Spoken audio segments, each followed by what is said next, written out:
Synergia je o tom, že 1 a 1 je viac ako 2. Alebo 100 a 100 je viac ako 200. Lebo ak je to menej ako 200, tak to už nie je synergia. A keď ľudia sa spájajú a vedia spolupracovať a vytvárať synergie, tak čo sa vtedy deje sa to, že s menším vytvoríte o mnoho viac.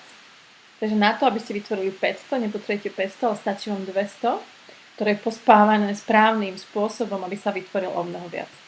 A to je aj výzva súčasného sveta, čo sa týka udržateľnosti, zdrojov, ako prežijeme my ľudstvo na planéte.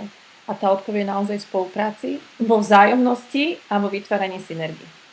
Predstav si, že sú dve ženy, ktoré každá má svoj vlastný biznis. A jedna má obrat 100 000 mesačne, druhá má tiež 100 000 obrat mesačne a každá si robí svoj. A potom vojdu do priestoru, keď jedna si uvedomí, wow, ja som veľmi kreatívna, ty si veľmi extrovertná, tak keď sa spojíme, ja môžem viacej vymýšľať, ja budem viacej vytvárať, viem vytvoriť viacej produktov, lebo budem mať na to viacej času a ty na ne musíš snažiť vytvárať a vymýšľať, ale ty môžeš chodiť a zdieľať a budovať siete. A keď sa spoja, tak za chvíľu zistia, že za tým 1 mesiac spolu vytvoria viac ako 200 000. Pretože každá z nich bude využívať o mnoho lepšie svoje stránky, každá z nás bude využívať o mnoho lepšie svoju energiu a svoje dary a dokopy vytvoria o mnoho viac. To je napríklad príklad synergie. Mnoho ľudí má spôsob myslenia alebo mindset, že má pocit, že nie je dosť. Ak vychádza, že je obmedzené zdroje a že nie je dosť, tak budeš sa báť, že ti niekto zoberie tvojich klientov a keď budete spolupracovať, tak si musíte rozdeliť 100 na dve časti. Hej? Ale keď vychádzaš z toho priestoru, že je dosť, je nadbytok, tak vieš sa porozprávať a vieš sa začať rozmýšľať, je, ako môžeme spolupracovať my spolu, aby sme boli dokopy o mnoho lepšie úspešné. Ako môžeme spolupracovať, aby sme vedeli odomknúť synergiu. A naozaj to myslenie musí byť, že odomýkaš synergiu. Ale tak sme nie ani naučení našim školstvom, ani sme tak nie nastavení, ani nás tak nikto netrénoval.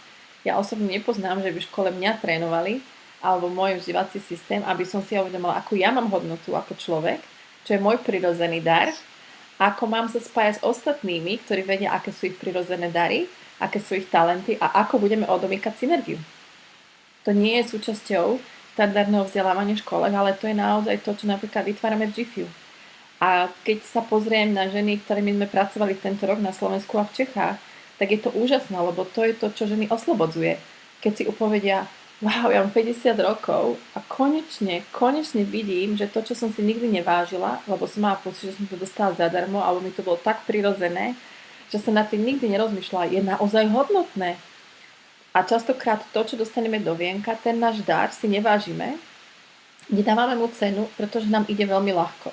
A je to o tom, že každý vlastne má to miesto v tom ekosystéme, ktorý mu patrí a spolu vytvára tú ekológiu.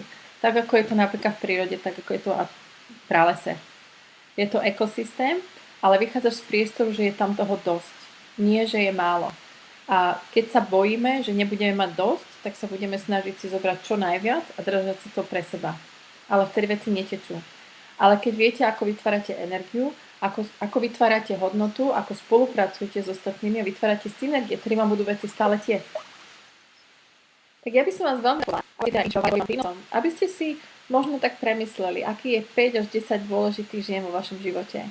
Komu vy cítite, že tieto videá môžu byť prínosom a pošlite im ich.